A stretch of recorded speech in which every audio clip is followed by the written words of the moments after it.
The most controversial foreign secretary of this, or perhaps any age, bags packed, leaving his grand official residence, having penned a resignation letter to the PM which complained his dream of a Brexit that re-energises the UK is dying, suffocated by needless self-doubt. And this leader of the campaign to take us out of the EU said that Theresa May's Brexit plan would mean we are truly headed for the status of a colony. Now, the Prime Minister replied, "I'm sorry and a little surprised to receive the letter after the productive discussion we had. If you're not able to provide the support we need to secure this deal, it is right that you should step down." It was a tumultuous day, unique in modern British history, because just hours earlier, another of Mrs May's four most powerful ministers, the Brexit Secretary David Davis, also quit. Some have said that what you're doing here is putting the national interest ahead of the Tory party's interest. Is that how you see it? I wouldn't argue the case that the national. I'm worrying about the national interest. Frankly, the arguments about the Tory party's interest, 6 of one, half dozen the other. I mean, so far the place hasn't blown up. So you would want the Prime Minister to stay? Yes, I'm a supporter of the Prime Minister. I think she's a good Prime Minister.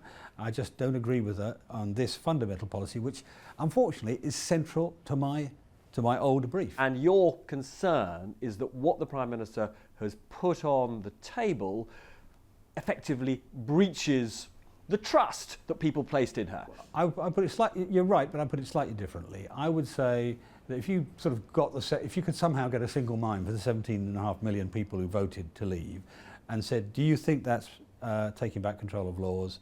Do you think that is doing away with the rule of the European Court of Justice? They'd probably say no to both, and that's my test. Few Prime Ministers could survive the departure of two such ministerial heavyweights, but when she went to the Commons to explain her new Brexit plan, it was business as usual. Well, almost. I want to pay tribute to my right honourable friends, the members for Halton, Price and Howden, and Uxbridge and South Ruislip for their work over the last 2 years.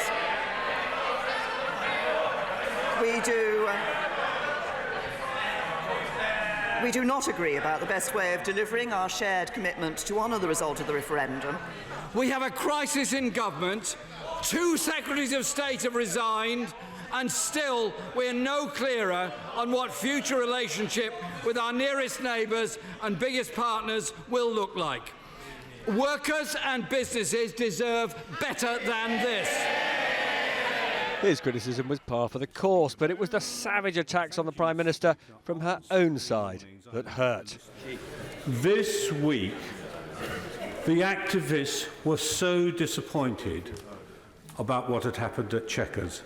I've gone very carefully through everything, and I simply cannot see how what was agreed at Chequers actually does deliver Brexit, to be honest, hard or soft. Brexit will no longer mean Brexit. It will mean the Commission, where we will have no vote, regulating our business forever.